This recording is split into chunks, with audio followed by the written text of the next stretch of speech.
Miss Awaka, who has wronged you. Okay. Write the letter, but don't sign it. Oh, yeah. Okay. Sleep over it. If in the morning you still feel you should sack the worker, sign it. Okay. But they told me 9 out of 10 cases you're not signing, you have changed your mind. Okay. Those are young people telling me. Okay. I thought it was like something political. No. So now, let's go back to the promises. I remember seeing Uhuru and standing next to stadiums. I remember Ruto telling us when he comes in, he's going to do 1, 2, 3 things. That's why you've talked about, I concentrate on the nitty-gritties.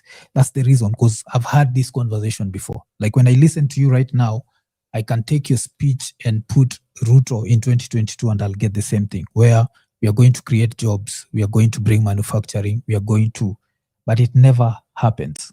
Understand? So there's a lot of youth even right now listening to you and they're like, we've had this before. So do you understand there's that disconnect between the political class and the average Kenyan, where the promises just don't make sense? So because Ruto promised and never delivered, I cannot make Uhuru also promised and never delivered. No, I'm saying, you know the 5 stadiums? I'm asking, the question is, yes, does it mean because Uhuru and Ruto promised and they didn't? Yes. I shouldn't. I'm not Ruto. I'm not Uhuru. I'm Gachagua.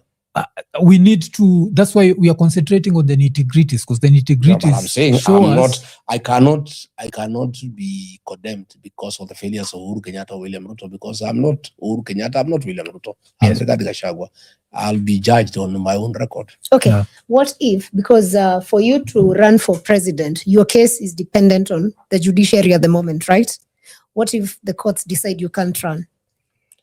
Well, let's cross the bridge when we get there. I don't believe in counting the chicks before they're hatched. Let's cross the bridge when we get there. That is a presupposition. I don't want to guess. I'm a presidential candidate. I'm clear in my mind that I'm an innocent man. I have every confidence the courts will find me innocent of all those charges, and I'll have my day in court. But I don't think I want to say what will happen if this happens or that doesn't happen. Let's cross the bridge when we get there. So in line with that, of course, critics argue that the so-called united opposition may not get to 2027 together united. That's William Ruto who says so. He's one of them. There are many other critics. Well, we also say he'll go nowhere. And he says he'll get somewhere. This is politics. People can say anything. That is what they were saying in 2002. They were saying the opposition then is useless and they cannot agree on one candidate and they'll crabble, they'll fight. Then they agreed on Mwai Kibaki. The rest is history. Hey, wait. I need you to show me how to convert a Word doc to a PDF again. Seriously?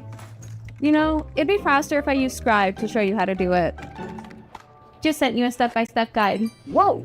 How'd you make this? I just downloaded Scribe, clicked Start, went through the steps, and Scribe automatically generated a step-by-step guide with screenshots and written instructions. Okay, I guess we should start using Scribe for everything? Agreed. Try Scribe for your step-by-step guides and work smarter, not later. You must stay together. You must stay united. We are determined not to let the people of Kenya down. Do you understand how that brings a problem where you go on stage, you accuse Ruto of being a thief, he goes on stage and he accuses you of being a thief. And if you go back to the 2024 protest, that was one of the things that the Gen Z were saying. They were saying that they need clean leaders with integrity. So if I was to ask you right now as Rigathi Gachagua, would you say you're a leader of integrity? Yes, I am, because I've stolen nothing. You know us, when we say what Ruto has stolen, we say it. Today, in the papers, they have stolen 10 billion. Listen, wait a minute. Yes. We are saying 10 billion have been stolen from e-citizen. Yes. We are saying 50 billion shillings have been lost in SHA. Yes. We are saying Kenya Pipeline has been sold for a song. We are saying Safaricom is being sold for a song. These are real issues that we are raising. Okay. William Ruto says we are thieves. What have we stolen? Okay, let's go step by step. By 2022, you had a case where 200 million shillings of yours had been frozen. That case was dismissed. No, that's why we're going step by step. So 200 million had been frozen. Then you went on a debate with Martha Karua. What did you say your net worth was? I don't think I want to get into that because. But you understand? No, why? I'm just Because saying. the I'm just saying. audience, I don't think it is right. I don't think audience, I don't think it is right. If I don't ask, I don't think it is right to talk about a case that was dismissed in court. No. Can you let me? Nowadays, I think Gen Z says, "Let me land." So I want you to let me land. This is what I mean. My audience will, and I guess even her audience will demand that we ask this because it's about integrity. So the court case is happening. You're worth. You go and you debate Martha Karua. Do you remember what you said your net worth was? I can't remember. You said 800 million. Yes. And 200 million had been taken. So we guessed that by that time you had 600 million. Yes. But then around the same time, you had a court case about a land next to JKIA. Yes. And you never mentioned that land. Yes. You understand? If I'm talking about my net worth and I have a case in court, if I mention the 200,000 shillings that's being held, I'll also mention the 1.5 billion piece of land. I can't say nikiwa, like the way we speak in Sheng, I can't say niko na thao mbili na saa hiyo kuna mtu. Well, the only difference. Na thao yangu 10. You understand? So the only difference. So let me correct you. It means you're worth 2.3 billion. Let me correct you. There's a very big difference between what I own as a person and what is owned by companies. That is owned by property. A limited liability company is a person on his own. That land is owned by a company. It's not my land. It's owned by a company. A company is a body corporate. So I talked about what I own as a person. Yeah, finished. And I am saying the laws of this country are very clear. You know, why do we have courts? We have courts to give justice. If somebody is accused of something and the court clears him, you cannot come 3 down here trying to ask me about it. No, I'm not even asking that. What I'm asking is, okay, if it's owned by a company, you have to be owning a part of the shares in that company. When the law, you see the law of public disclosure of your wealth, you declare what you own as Rigathi Gachagua. This farm here called Karandi, this Omanyor here. Yes. The title deed belongs to Rigathi Gachagua. This house and this land is worth like 45 million. That I can always do a disclosure. I own. My Nairobi house is 150 million. It's my land. Yes. But what is owned by companies where other people are shareholders, that's not my wealth. But you understand why the question of integrity is important. Do we agree on that? Question of integrity? But I'm saying, in terms of asking people what they own, you say what you own as a person. Okay. Because with that in mind, you saw the headlines today? About? So the headline was, this was on Capital FM, Rigathi Gachagua's family petitions Ruto seeking probe into alleged forged will, asset fraud and disinheritance of the late governor's estate by his brother. And I can see your brother is on this. So I know you are very close to your brother. But now there's this rumor that's going around and it stayed there. It stayed since your impeachment. And the story is you disinherited your brother's family. So that's number one. None of your brother's family has ever come out to defend you. So it makes a very interesting situation. That's why, like last week when Ruto was talking about you, and then he talked about Eugene Wamalwa also disinheriting his brother's family, it brings up the question of integrity. You understand? Where if your brother can't trust you with his property and his family, how can we as Kenya trust you with our property? That's why I was telling you the question of integrity. Everything is interconnected. Yes? My brother, we are in politics. And in politics, opponents say everything they want to say against their competitors. William Ruto is my competitor. William Ruto is not the patron of the Gachagua family. He's the president of the Republic of Kenya. He's supposed to look after public assets. 10 billion shillings have been stolen in his citizen. He's not talking about, wait a minute, let me talk. He's not talking about it. Okay? 50 billion shillings have been stolen in SHA. He's not talking about it. He's talking about Nairobi Hospital, which is a private hospital. Wait a minute. This is not him. Yes. Which is a private hospital. Yes. He is talking about the Gachagua family. Family matters are solved by families, not by the President of the Republic of Kenya. Family matters are sorted out in court in case they are there. The law of succession, my brother, it's not a matter for the President of Kenya to handle. The law of succession is handled by courts of law. If anybody is dissatisfied by what is happening in a succession implementation, you don't go to the President of Kenya. You go to court. That is the law. because the president of Kenya has no authority over families. Family law says the law of succession. The late Rigathi Gachagua died in the year 2017. He left a will. That will is studied at the Kenya School of Law as the most advanced will ever done in the Republic of Kenya that has taken care of everybody. So you can get a copy of it? Yeah, you can. Okay. The late Gachagua left he wrote a will and gave his property to everybody. Not his wife or children alone. He gave his wife, 2 of them, and his children, 4 of them. He had other women in his life. He included them, 2 of them, and their children.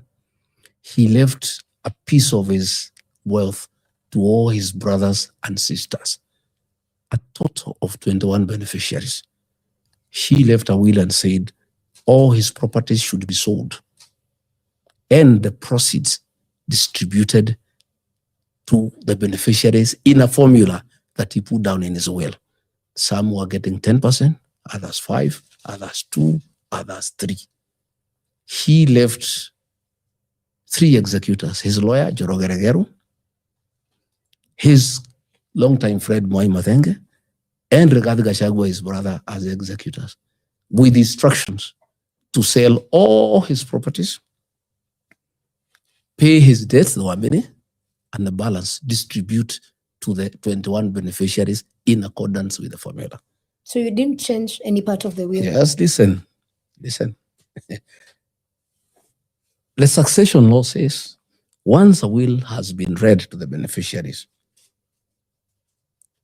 you go to court.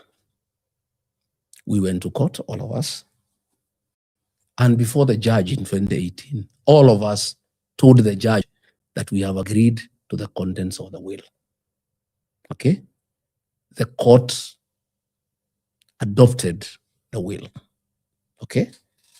And allowed the executors to go ahead and execute it in accordance with the wishes of the deceased person. We embarked on that exercise as the executors and sold the properties, paid his debts, and distributed the balance to the beneficiaries in accordance with the wishes. So that happened in court 8 years ago. 8 years, nobody has ever spoken. All those beneficiaries have received the monies into their accounts and they never complained.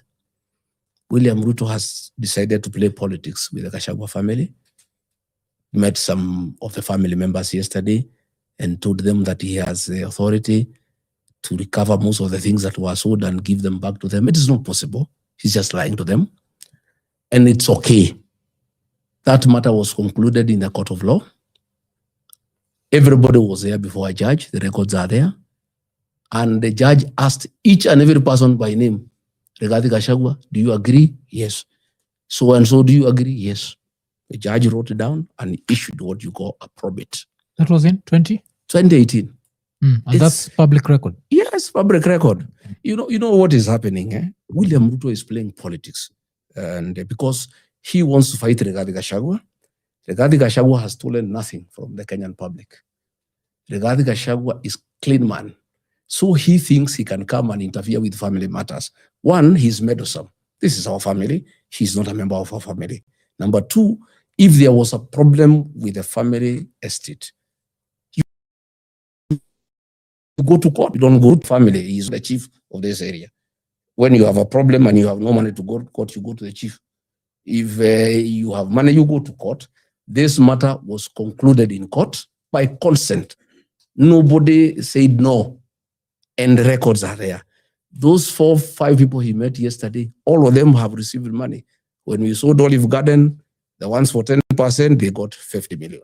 The ones for 5% got 25 million. Everybody has gotten their own money. So this is politics. And it's unfortunate that when our country has so many problems, the president has abandoned his work to look after the country. He is now meddling in families. He's meddling in private institutions like Nairobi Hospital.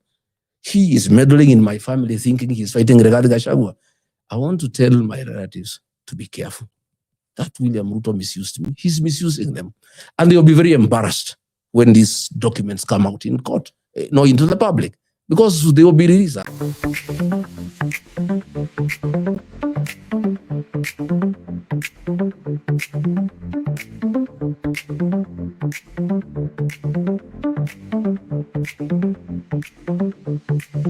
To give them money to spoil my name, they have said they cannot. Blood is thicker than water.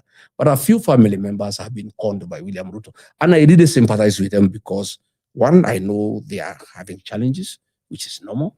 I hear one of my niece has been promised a position in the board so that they can complain against, which is okay. If she can get something to eat, that's okay. I hear one of the ladies has been promised some business opportunities. I hear they were also given some little money, which is okay because I don't have money to give them. But I want to say the issue of the late Gachagua was concluded. The estate has been distributed. It's over. It's a closed matter. There's nothing remaining. Everything has been sold. Everybody has been given money. All of them have received. Nobody has ever complained. It is now 9 years since he died. Why has this matter all of a sudden come out? And it is William Ruto who is talking about it. He's not a member of our family. That is not his work. His work is to look after Kenya. If there is a problem within any family in Kenya, families have a way they sort out their disputes. And there is none in my family. He's the one who is meddling in our family. He's the one who is trying to bribe people in my family to cause discord in my family. If you remember my sister, my brother, all prominent families have been fighting in court for years. The Gachagua family has never fought in court. His will was the best. He made sure he took care of everybody. My late mother, she was alive. He left her 5%. Rigathi Gachagua, he left me 5%. His two wives, 5%. His other women he had, he left their children their property. His brothers, his sisters, there is nobody who has ever complained. And you have never seen our issues in the newspapers. Anytime you have heard about the Gachagua, it is from the politicians, not from the family members. And when now they realize that that is not happening, yesterday the member of parliament here called Wamombi, he took them to State House at 6:30 in a white Pajero owned by Susan Derito, one of my niece. And there the Ruto cheated them. They told them to sign some letters. Those are the letters that are circulating. I don't care. It's really nothing. It's hot air, it's politics. We'll dismantle it when my brother turns up and we meet as a family. We'll ask our lawyer to write back to the president and tell him to keep off our family. How many you are not part of our family. How many nephews and nieces do you have from Derito? I think 4. 4. So it's the 4 that have complained. Yeah, I think so. But we have other beneficiaries. We have other children from Derito. We have his brothers. We have his sisters. We have everybody. Since you've talked about the percentages, what percent were they getting that they feel dissatisfied? Because you see, that is their father. It was their fathers. You know, if they wanted to challenge the will, they should have challenged it then. They didn't. And they were given the opportunity in court before a judge. The judge asked, so-and-so, are you satisfied? Yes. So-and-so, are you satisfied? Yes. They should shut up and shut up forever. Or if they want to go to court, they go back to court. The window for appeal is over. Number 2, they did not dispute at that time. The matter is closed. They are just playing politics. But in 2024, it was not closed. You remember it started? No, I'm saying there were just accusations on politicians. The matter was closed a long time ago. All the properties were sold to third parties. And the money was distributed to them and they received the money. So and this the is purely politics. Yeah. So you're saying it's purely politics is nonsense. It's William Ruto trying to meddle with my family because he has tried to fight me and it's not working. I'm a popular leader and Kenyans trust me. He wants to destroy my character and my integrity so that Kenyans stop listening to me. He has sent DCI to try to look for crime I've committed in Kenya. There's nothing. Okay. There's also he has now gone to the family, to tell the family, you come here, we can help you. All the things that were sold by the estate, you recover. Before anything was sold, there were meetings with the family. There are minutes. Everybody was in agreement and nobody has ever had a problem. And all these children, all these wives have received the money and they have used it. And they were in court before a judge in 2018 called Achode. And all of them were there. It was recorded, and a probate was issued, and we were given the go-ahead to execute the will that was left by Gachagua. And the instructions were clear. Sell everything. I don't want to give anything to anybody. Sell everything. Pay my debts. The balance, distribute to the beneficiaries in accordance with the will. 10%. 5, 4, 3, 1. Okay. That was his wish. So the other scandal that has kept coming actually was in Feb, last month. Yes, the president had a tour in Northeastern, and when you asked for accountability, there was a case where they kept saying that you're complaining because they're going to distribute relief food to the people on that side, and they kept saying that when you were DO, you had a scandal and you were sacked because you stole relief food. But I'm asking you, my dear, I was a DO in. I left work in 2021. William Ruto picked me 2001. He picked me to be his running mate. How many years later? 20. Yes. Didn't he know I had a case? He has only known I have a case now that I'm opposed to him. It's rubbish. It's nonsense. And criminal matters have no time limit. If I stole food, William Ruto can take me to court tomorrow.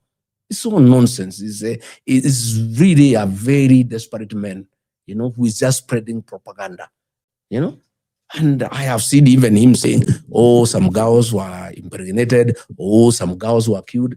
They have been here trying to look for the relatives, oh, we can give you 10 million, you say this, you say that. It's all nonsense. And I really don't want to bother with those things, because those things have been said by bloggers opposed to me for the last 5 years.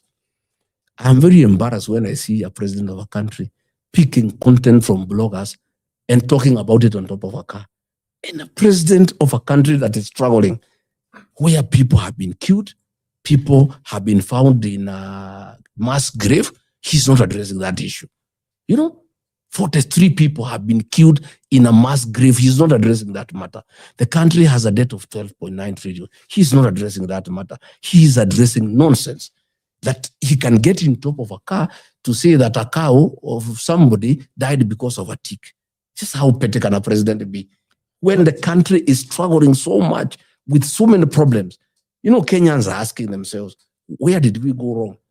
How can a president of a country be so petty, so reckless to handle personal issues of Kenyan citizens that are a result of rumors and gossip, instead of handling the real issues that are affecting the people of this country? You understand also the fact you say you left office in 2001 and he's bringing it up right now, 25 years later. Can you also understand him also can say that he was with you in 2022 and you never brought up Kiamba, but lately you've brought up Kiamba?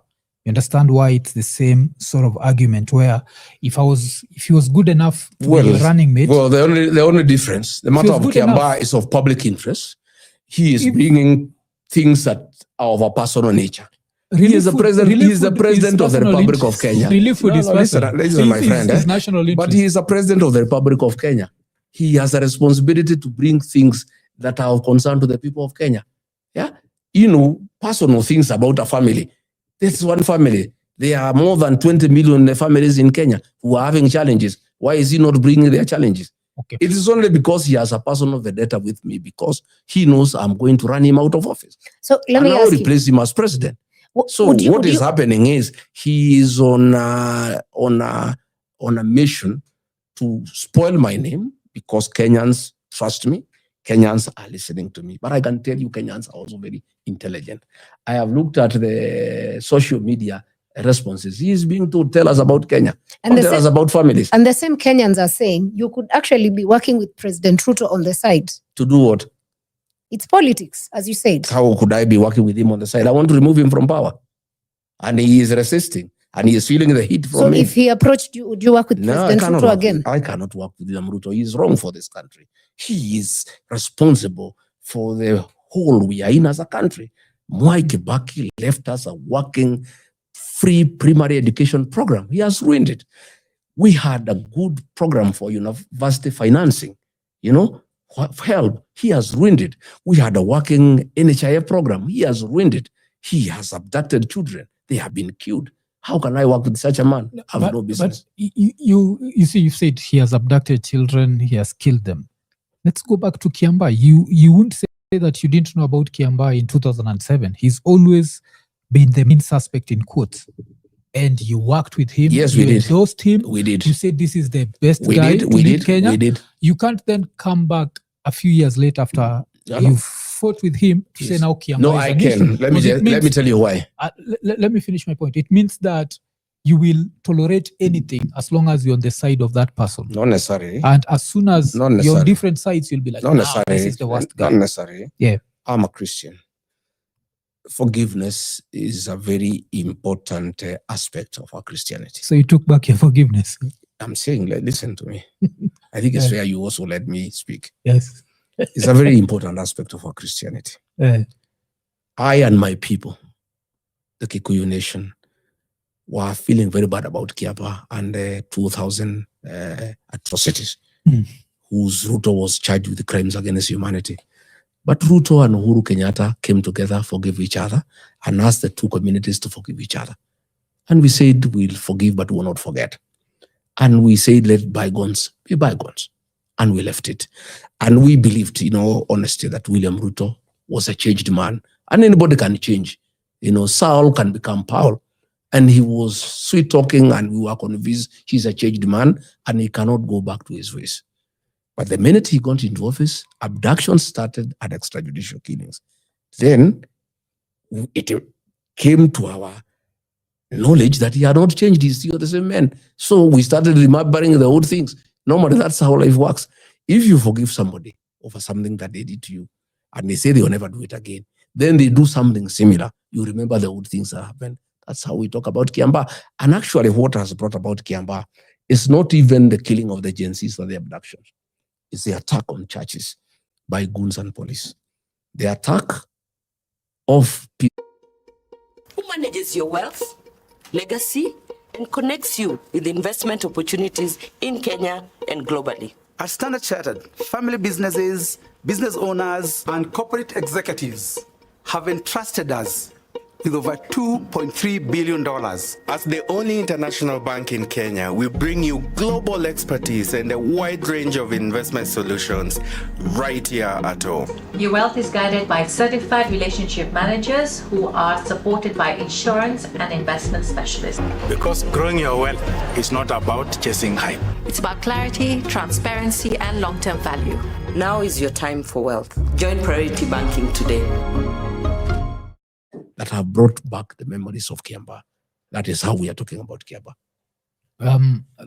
So it's not about the. So now, have you stopped forgiving him, and should the Kikuyu community stop forgiving him? No. We cannot. We cannot forgive. Are we going to go back to that where, as long as we are working together and make forgive, tukiacha work together? Because I'd have to go back to the speech. I always go back to the acceptance speech of Ruto. It was one of the most very interesting acceptance speech, and you are there. Remember, he talked about extrajudicial killings, and he said, as soon as over, need to stop. That means these things that used to happen before him, and you never. So now, why is it different with him? Why is it now these extrajudicial killings? Say, oh, brother, you can work together, you can what. But when you are coming back, even on the inauguration day, you also remember your speech. There are a few people who took it like it was a little bit disrespectful to Uhuru, if you remember that. True. So can you see why now it's hard for me to take your word 100% that... Well, you don't have to take my words 100%. That's why we have a debate. Yes. You take what you think is right. What you think is not right, you don't have to take. You don't have to agree with me 100%. Yes. Ruto talked about extrajudicial killing, and I believed him. The minute he started doing it, I disagreed with him. That's the reason why we disagreed. Because I believed him. I believed he was sincere, like I was. I don't believe in that nonsense called extrajudicial killing. Kenya is a country of rule of law. If somebody has committed a crime, arrest him, take him to court, prosecute him, let the court mete out a sentence if he is guilty. But killing people without going through The legal process is unacceptable. And I've explained to you that is why I disagreed with him, and I cannot agree with him. And I also now know he is deceptive. So I cannot agree to anything he tells me anymore. So how different, if you were to get in power, would you deal with the security sector in Kenya? Because it's a problem, especially with goons in political spaces. Goonism is the legacy of William Ruto. Goons are part and parcel of the Kenya Police Service now. Well, they've been there even before. And we are saying, I am now persuaded that when Ruto sent our police officers to Haiti, we thought they are going to help the people of Haiti to deal with the criminal gangs. Little did we know that they were going there for benchmarking, to know how goons run a country. The city of Nairobi is run by goons. Even when William Ruto is in town, there are goons in tow, robbing. Nothing is done to them. The governor of Nairobi works with the goons. PS Remo Domoro works with the goons. I have been attacked by goons more than 24 times, and none has been arrested. I want to say this. Kenya is a country of the rule of law. President Rigathi Gachagua would make sure that the rule of law is upheld in this country. And I'll tell the Inspector General of Police that he must work with 5 documents only and nothing else. The Constitution of Kenya, 2010, the Criminal Procedure Code, Cap 75, the Penal Code, Cap 63, the Evidence Act, Cap 80, and the police standing orders. That's all. And if the police follow those 5 documents, we'll have no problem. If anybody has committed a crime, why do you want to assassinate that person? Why do you want to abduct and kill that person without going through the judicial system? If anybody has committed any crime, that is in the Penal Code, arrest that person in accordance with the Criminal Procedure Code, Cap 75. Put that person before court. And using Cap 80, the Evidence Act, adduce evidence before a court of law. If the magistrate or the judge is so convinced beyond reasonable doubt that a criminal offense has been committed, the Penal Code provides sentences that are there in law. And that person will either be fined, go to prison for a certain period, or both. But let no police officer decide and be the police, the judge, and the executioner. It cannot happen. We must have separation. Police arrest you, DPP prosecute you, the judge makes the decision, the prison jails you. That's the way it works. But we are having people who want to be the police, the judge, and the executioner. It cannot happen. And how, again, is the law. How independent would the judiciary be? And would you say that the judiciary has been independent under Ruto? To a certain extent, the judges have really tried. And I must commend them. Because you have seen many times Ruto has violated the Constitution and done many things against the Constitution, and the courts have said no, they have stopped it. And I really want to commend the judiciary. I know there are always attempts to twist the judiciary in a certain way, denying them funds, denying them cars, denying them security, intimidating the Chief Justice. But I want to appeal to the Kenyan judiciary to stay steadfast as the last line of defense for the Kenyan people. Let them uphold the Constitution and make sure the letter and the spirit of the Constitution is followed to the letter. What is your take about the office of the DPP and how it operates? I don't think they are fairly independent, because I have seen many attempts to prosecute people because of their political stand. I have seen a lot of governors. You saw the governor of Trans Nzoia was taken to court by the DPP. And the High Court has ruled is a violation of his constitutional right and have stopped the proceedings and said actually he should be paid. I have seen the DPP being muzzled by the executive to prosecute people for political reasons and to deny them their freedom to make political decisions. Especially our governors are under a lot of siege. Many governors would want to be in one term fear because the DPP has been used to intimidate them. Because the reason I'm asking you about the independence of the judiciary is when Uhuru was president, a lot of people that ended up in Ruto's government were facing cases. Yes. So you had your case. Aisha Jumwa had a case. I think hers was a murder case. And Linturi had an attempted rape case. all these cases got dropped as soon as Ruto became president. Yes. Most of those cases. That shows that it was not an independent DPP judiciary. under Uhuru was not independent. The DPP under Ruto has not been independent. Even when you were there? Why most of those cases were dropped is because they were political.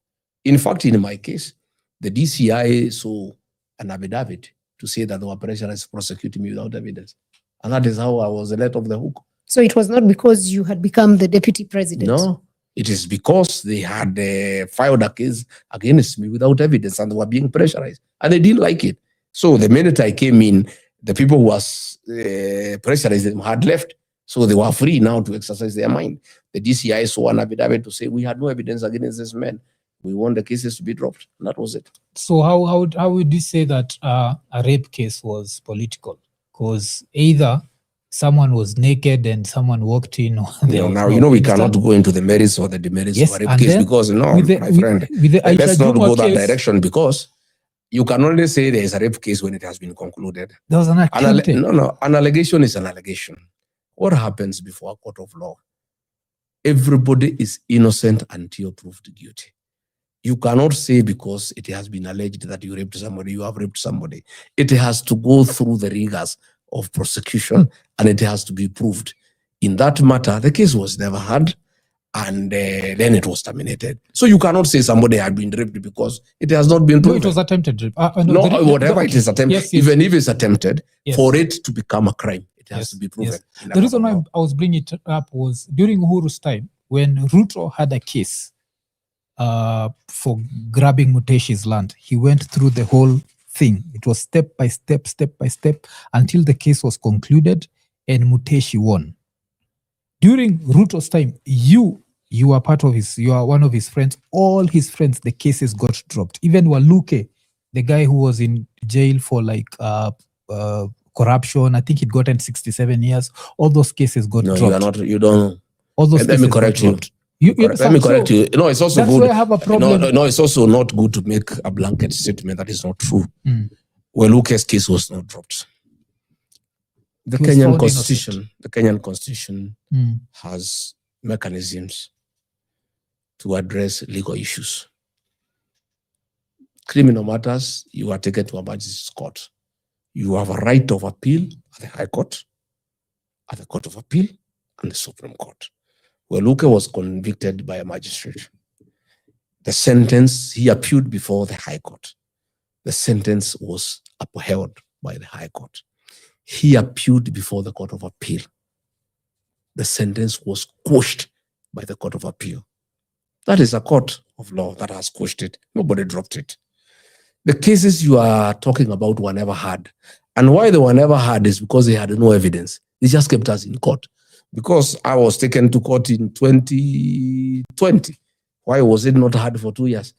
The magistrate kept the prosecution kept us tomorrow, because they had nothing. So there was no influence from no, I'm saying if there was evidence against me, the matter should have been heard in 2 years. Why was it not heard in 2 years?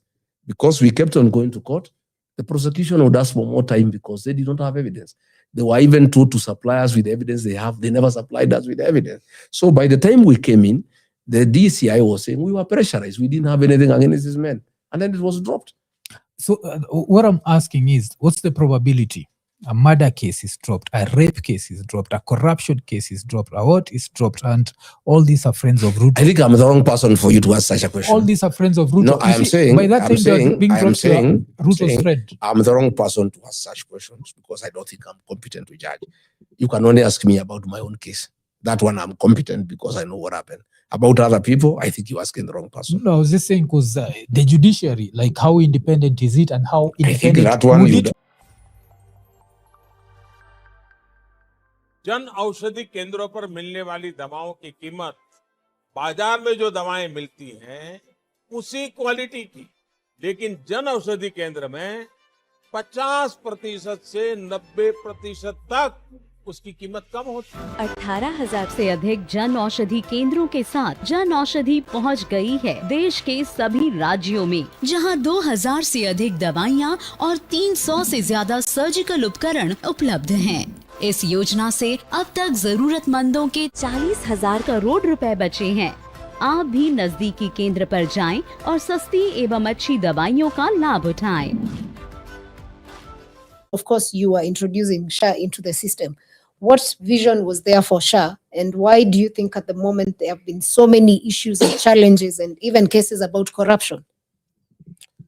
My sister Sarah, I must tell you very frankly that the migration from NHIF to SHA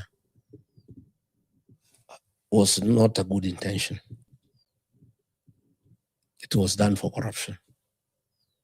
What needed to be done? If you ask Geoffrey Mwangi was the CEO of NHIF before, and they had recommended that certain reforms be done in NHIF, and it be upgraded to be compliant to take care of leaks and abuse. And a study was done, and that upgrading would have costed 800 million. And the system would have been perfect. But a decision was made to scrap it and bring a new system called SHA at a cost of 104 billion Kenya shillings for corruption. That money was stolen. That is why SHA was brought. SHA was not well thought out. And that's why it's not working. And you know it's not working. Did you ever discuss it when you were deputy? Well, the only problem, I must tell you very honestly, the Ruto government is a one-man show. He has a group of advisors. He discusses with them, they agree, they implement. Even ministers, the Minister of Health, heard about that SHA from Ruto. It's the ministry, but he's not involved. It is some expert sitting with Ruto who makes that decision. And most of these decisions are influenced by conflict of interest. SHA is not working. And I want to tell you today, because I want Kenyans to ask me, and everything I've said in this country has come to pass. SHA will collapse in 6 months and will be in a crisis of an unknown magnitude. It cannot work. We are collecting 4 billion and paying 7 billion in a month. How can it work? There's no insurance that can work that way because it was not well thought out. It was a scheme to steal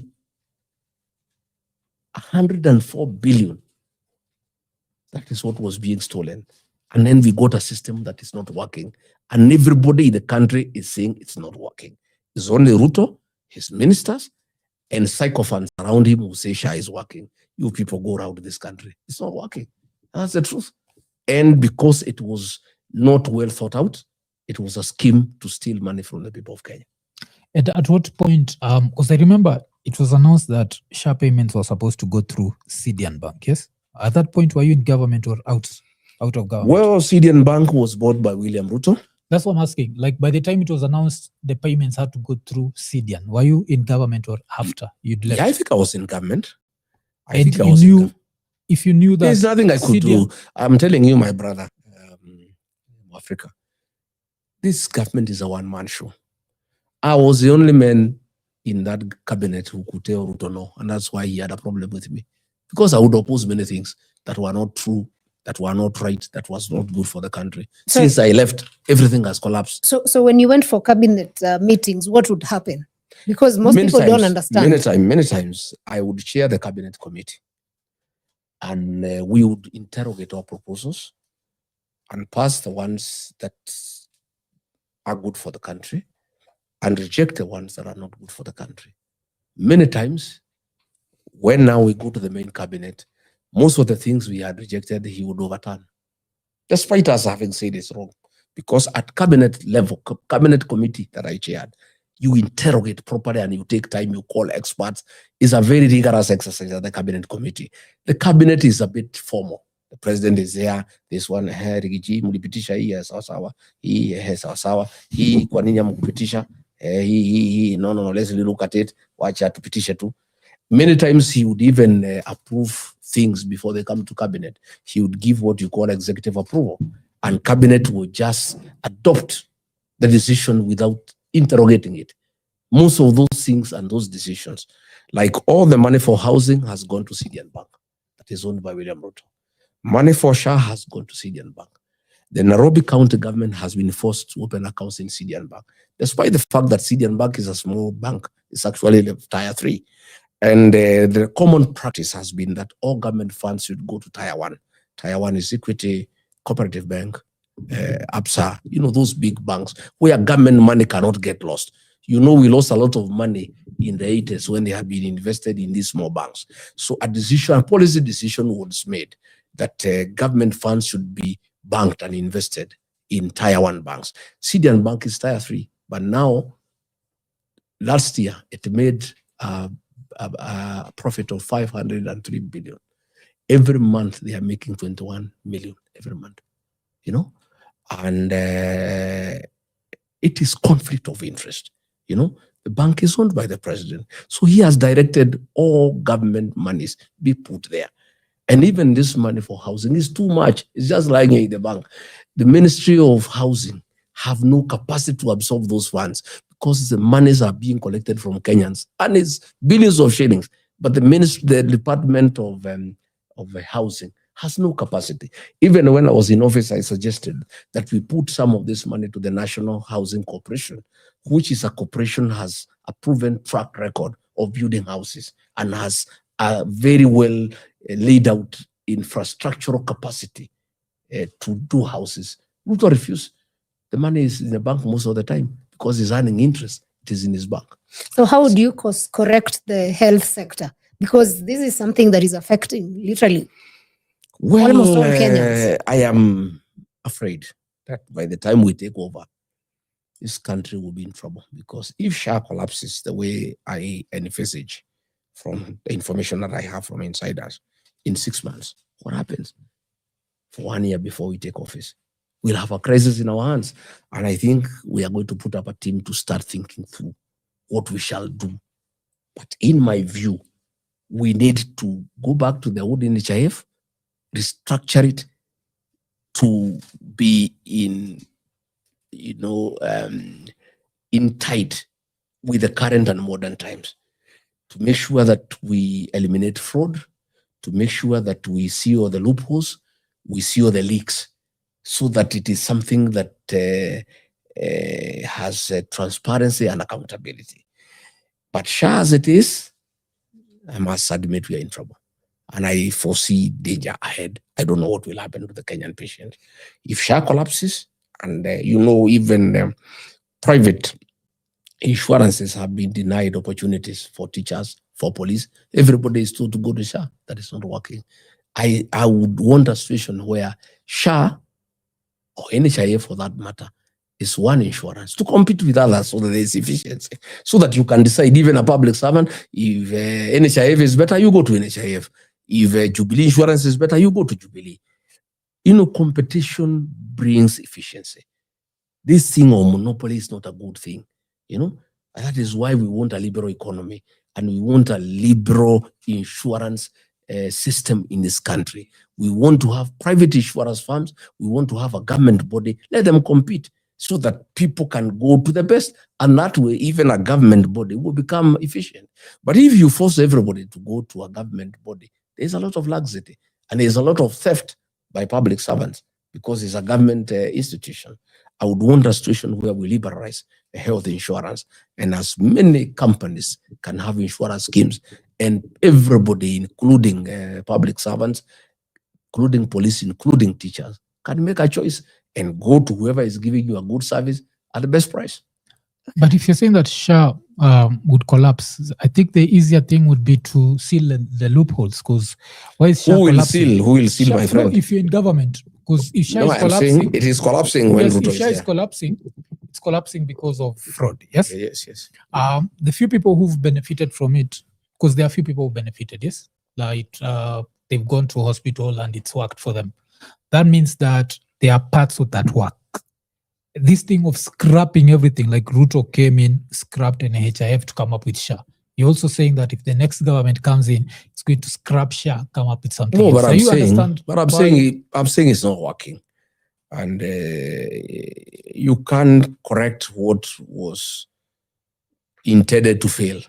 SHA was a scheme to defraud the people of Kenya.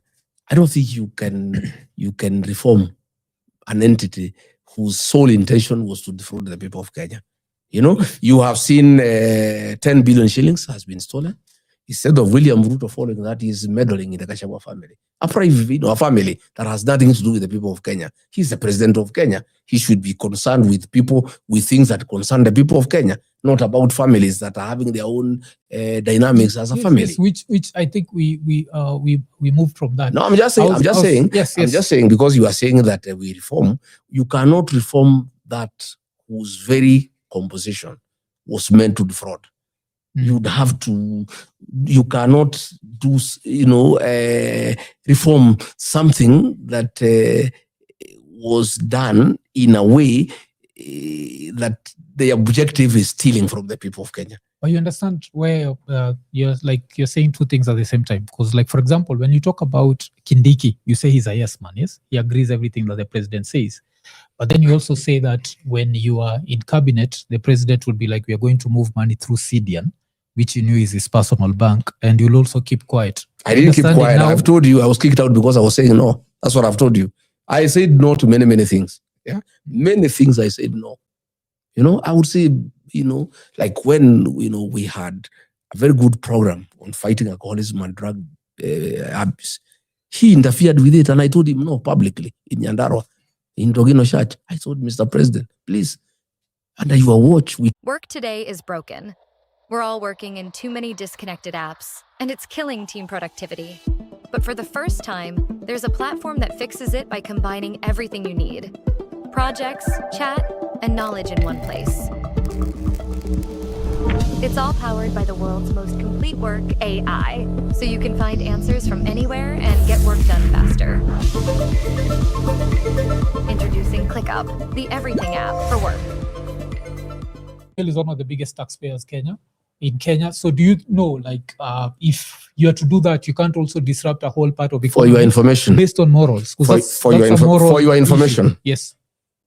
When I stopped illicit alcohol from being sold in Kenya, we collected more taxes from alcohol because people drank good alcohol that is taxable. Most of this illicit alcohol, there is no tax collection.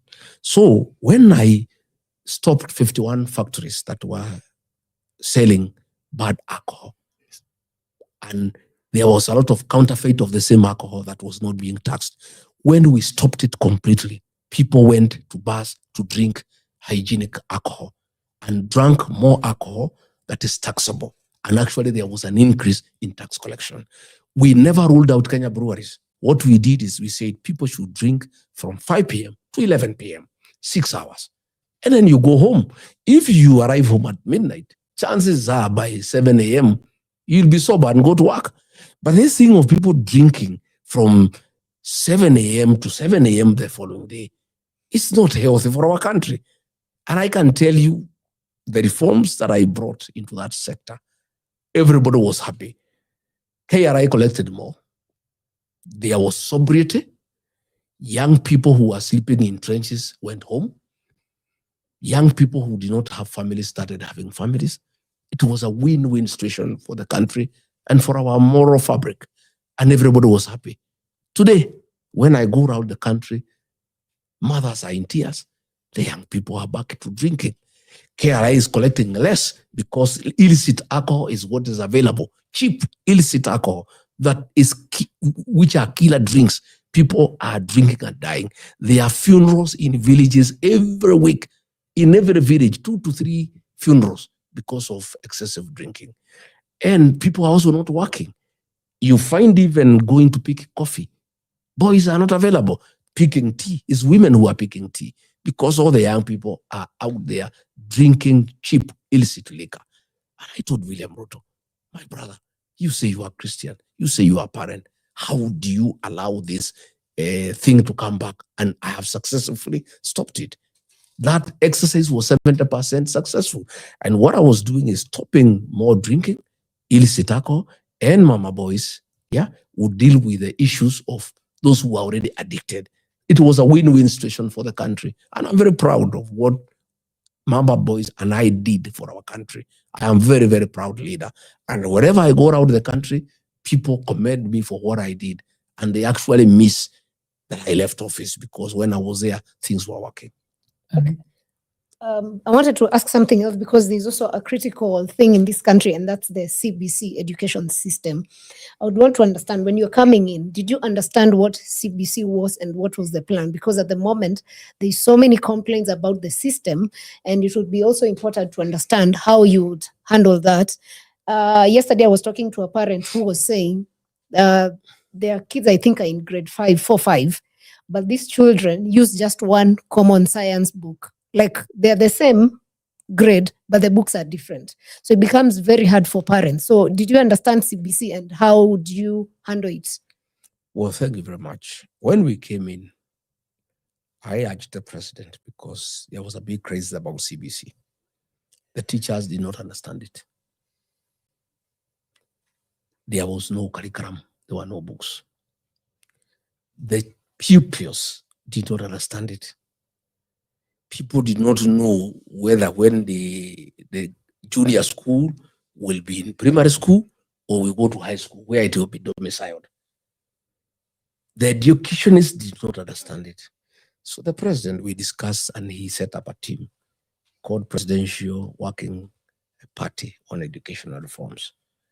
And there were very many professors, and I went to launch them at STEM headquarters in Karen. And they came up with recommendations.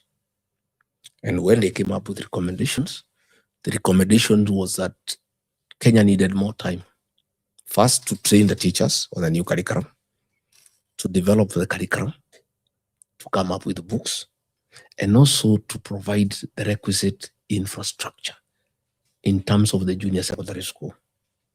But the president said, we just go ahead before people are ready. That was what the experts were advising, that we would rather proceed with the old system that is known, that is understood, and the CBC, the concept looks good, but the implementation matrix requires time. We need to train personnel, we need to provide books, we need to develop the curriculum, we need to provide the physical infrastructure. Okay, that is why you find the other day there was a big crisis about kids from grade 9 going to grade 10. Even some people don't even have uniform. The classrooms that have gone, they have no facilities. The teachers in the junior secondary school do not know the curriculum. They have not been trained by anybody. So the change of an education system requires very careful handling. And I can tell you the way you are saying it is true. Wherever I have gone, parents are up in arms and everybody is confused. And that is the truth. There is nothing I can do myself. I'm not in government. We'll study the situation. And when we form government next year, we will take it up from where we have reached and then decide what to do. But the most important thing is to listen to the stakeholders. You must listen to the students. You must listen to the teachers. In primary school, in secondary school, in university. You must listen to educationists. You must listen to everybody. And Kenyans are knowledgeable. We have a lot of human resource. People knows what needs to be done. People need to be given a chance to contribute, to be part of the solution. And that's where we are getting it wrong. Where people at the top decide to do something, they don't want to talk to anybody. They proceed, develop an idea without talking to the stakeholders who would ordinarily give very useful input that will give a good outcome of the intended changes of a program. So that, because I see here there was a 42-member team that had been formed. Is there anything that they proposed that stood out that Ruto ignored? They had said that the implementation be done slowly, in stages, and we don't roll it out completely until we develop the requisite capacity in terms of teachers, the numbers, to equipping them, equipping the teachers with the skill, equipment. You know, you have seen the children here being told the things to make, but the materials are not available here in the rural areas. You know, you find some places they are supposed to study with their tablets. There is no electricity, there is no solar. So we needed to develop, you know, the equipment and the capacity, the infrastructure, the classrooms, the teaching tools, the teaching aids, and get books. Already now, as we speak today, The new curriculum, they are using the books of the old curriculum. This is sheer madness. You say you have a new curriculum, yet there are no books that can help in the new curriculum. You are using books for the old curriculum. It doesn't make sense. Out of curiosity, because these kids are now in grades 10, 11, and high school, what was the plan for them after high school? Because normally what we had was 844. You just go to campus. So is the training in university expected to be the same, or is it now reworking? To tell you the truth, I don't know. I'm very confused myself. You know, I listen to people. I talk to teachers, they tell me different things. I talk to education officers, they tell me different things. People have different interpretation of this program. Nobody can really sit you down and tell you exactly what is supposed to happen. And that is the crux of the matter. That is a tragedy we face as a country, that nobody can, with authority, tell you from the beginning to the end, what is the end game? Where do you start and where do you end? Yeah. And myself, what those experts had recommended, I thought it was very well thought out. Please, let's slow down the implementation until we put everything into place. It was a good recommendation. Now, the other day, I think it's the World Bank that said Kenya had one of the best world's education system, I think either on Wednesday. What is the danger with that? Because that's a whole generation. What does that mean for a country? Well, we are at crossroads as a nation. Where you have the education system, it's not working. The health system is not working. There is insecurity, there are goons all over. Most of the projects have stalled. There is no money in circulation for the economy. Pending bills have not been paid for the last 4 years. Businessmen who have provided services to government, both national and county, their properties are being auctioned every day because the government has not paid them. The country is at a crossroad. And then you have a president who is on top of a car discussing families and persons, individuals and family matters and individuals and small petty things.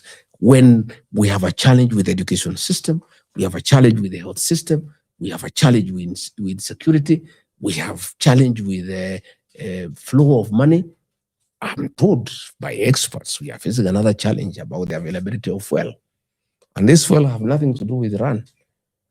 It has everything to do with what you call G2G, a program that was brought by William Ruto that smells of corruption. It is done by somebody from Meru, Gulf Energy, with people in government. And we imposed, during Uhuru's time, we were paying 8% VAT. It was increased to 16%. And then there was 7 shillings that the government can use to intervene and stabilize when there's a problem. They did what you call sectorization. That money was used to borrow money. So that money is not available to stabilize the fuel market. So we are staring at a crisis. And I am shocked that instead of the president addressing that, he's addressing nonsense and pettiness and gossip and rubbish. I'm glad with the program. Through my phone and my laptop, I'm employed. From the Future in Digital program, we learned a lot of skills, but for me, I preferred with the freelancing. The freelancing skill, we learned about sites where you can work. You can do a lot of work there and earn online. I chose to work with Upwork and Fiverr. To the Stanbic Foundation, I'm glad you came with the program. It has helped a lot of us, even my classmates who are studying together, they're telling me at least it's helping them, they're not idle, they can earn more money, and they're also influencing other youths to join them.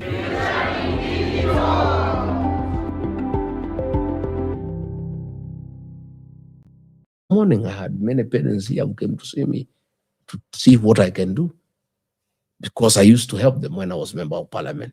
I used to help them when I was deputy president.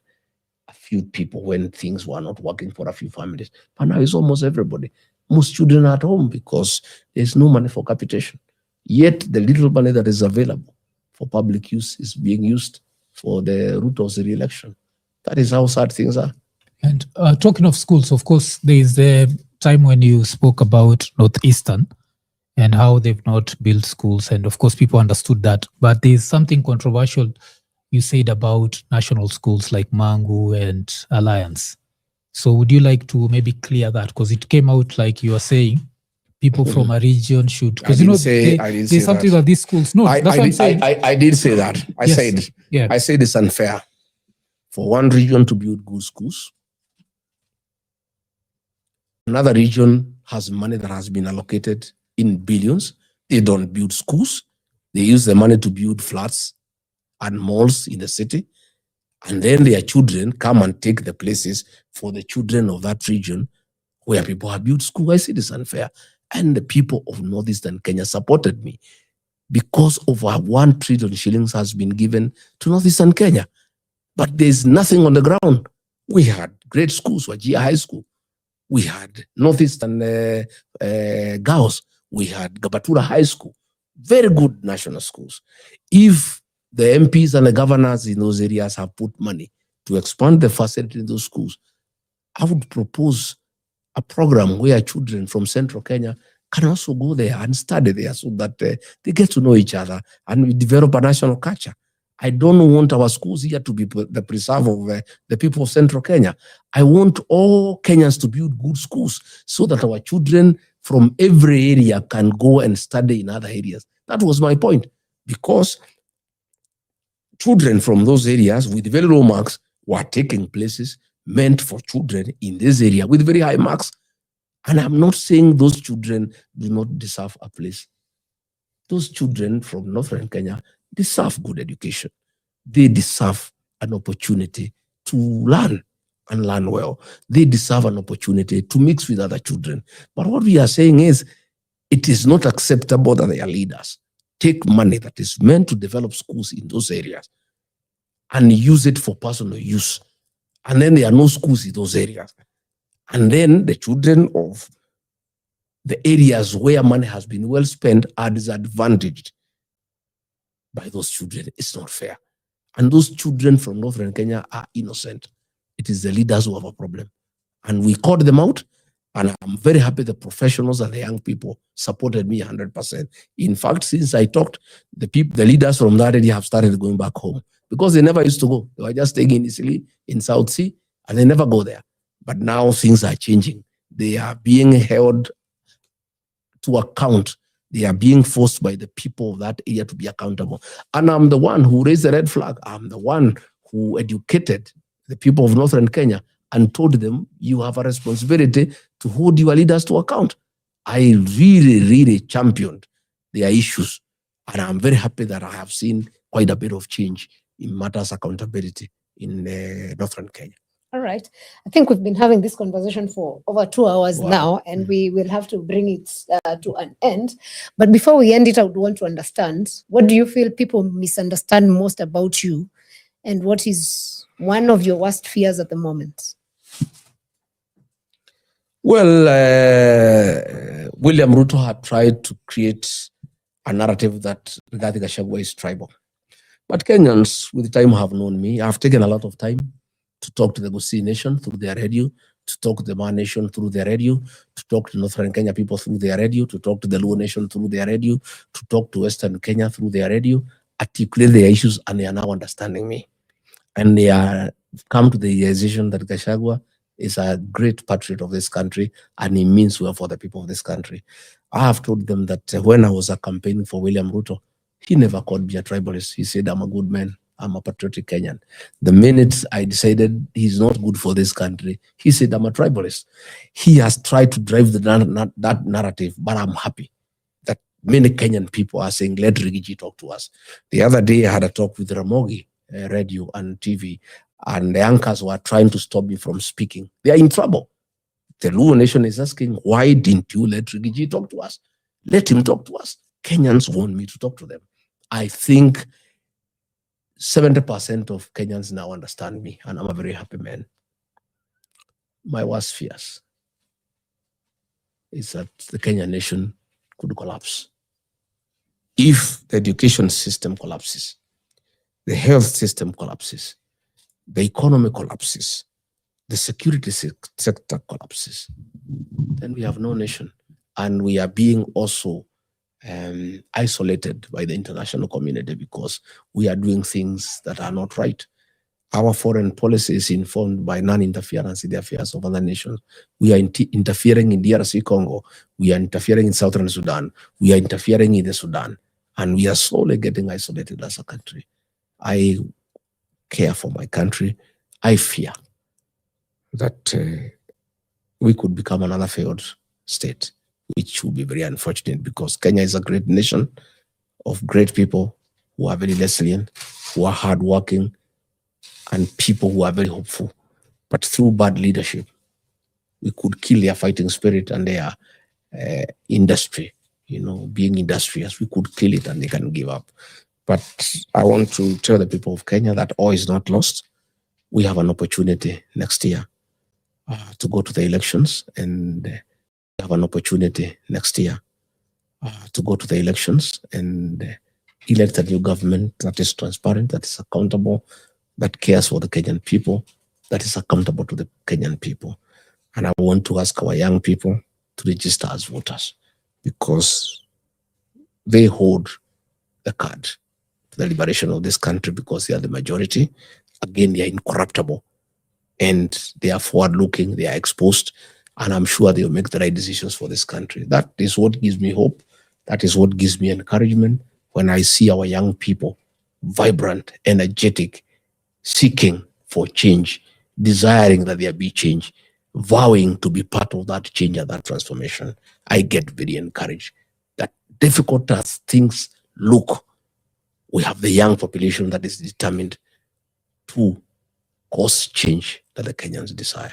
All right. Thank you very much, Professor. So, of course, I don't know if it was early this week when Moses Kuria said that a lot of people in this region are going to be voted in through DCP, but that does not mean that they won't work with the government. And that has been the pattern where a lot of people are voted in and then immediately after they go to the person who's won as president. So you keep talking about betrayal and being betrayed by Ruto. What happens if, let's say, for example, you stay impeached and you can't run for president, you support someone, they win?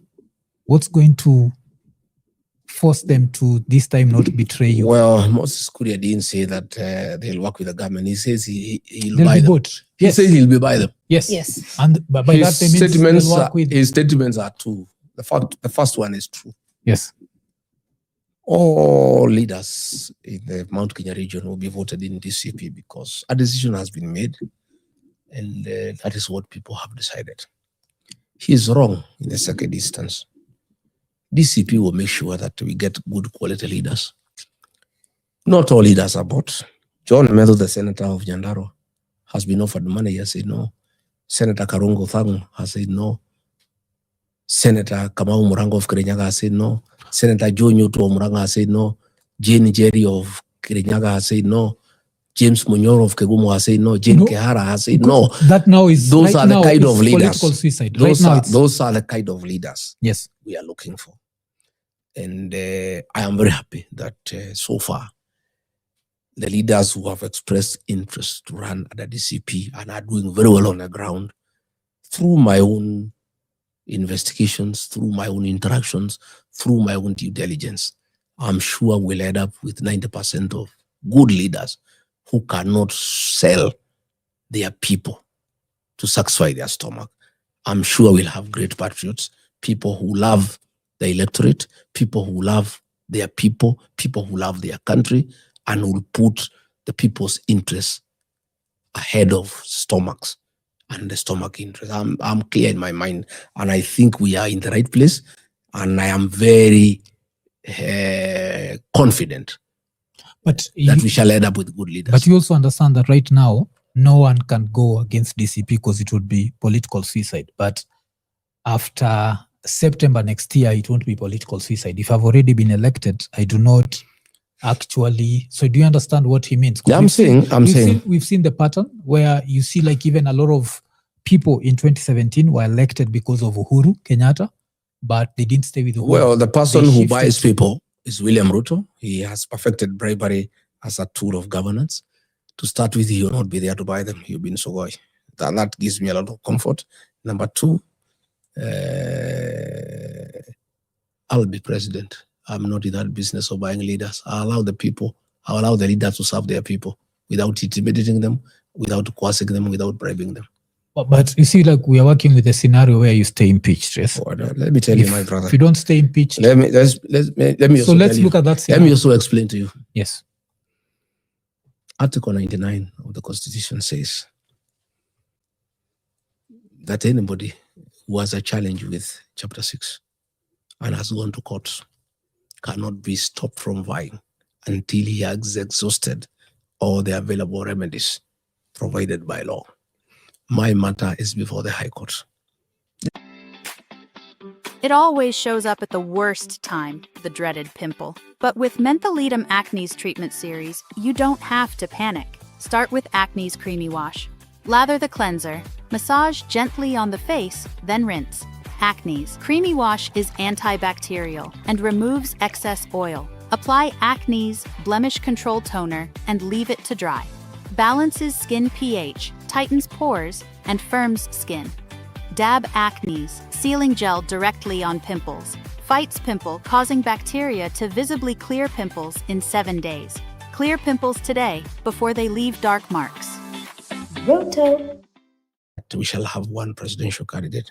I'm very hopeful, extremely hopeful that I'll persuade them. Okay. That I'm the best man for the job and they should give me the ticket. And you also losing Bere North and losing that didn't put something in your mind that maybe, just maybe, the whole mountain is not. Nothing. You lost in Bere North. Nothing. Yes? I didn't lose Bere. I didn't have a candidate. I was campaigning for the candidate for the DP. But when you get time, study the politics of Bere North and South.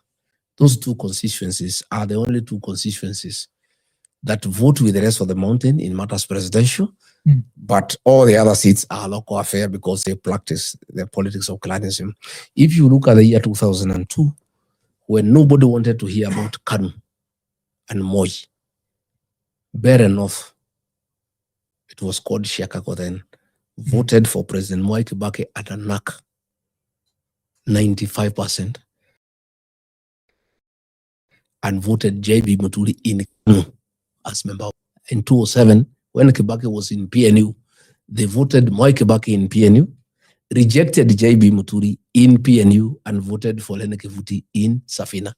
In 2013, Bere North, called Shiakago, voted for Uhuru Kenyatta at TNA and voted for Jagagua and Abbas. 2022, again they voted for William Ruto and UDA went ahead to vote for Ruko and DP. The conduct of Bere North and South in matters that are not presidential is a local affair. But in presidential matters, for the longest since 1992, they always vote with the rest of the mountain. So I'm not bothered. None at all. Fantastic. Gentlemen, we have to end it at this because matters politics, we can keep talking and talking until it's morning. But we totally appreciate your time so much. We appreciate, of course, at Alpha House, Ikonini, totally appreciates. And he actually promised that he will come to each of these podcasts, futuristic. So watch out because there is more that is coming. And we totally appreciate your time. To you who's been watching this, we appreciate your time. Thank you so much. We were able to ask as many questions as we could. For those we didn't, watch out for the next episode. Have a good night and thank you for watching. Thank you. Asante, tumeshukuru sana pia. It's long but easy. It's long but good, yeah. Thank you. Asante sana. Yes, daktari, umetengenezea hawa watu chakula. Yeah. Hapa iko baridi, tuna survive na chakula. So anyway, to survive here.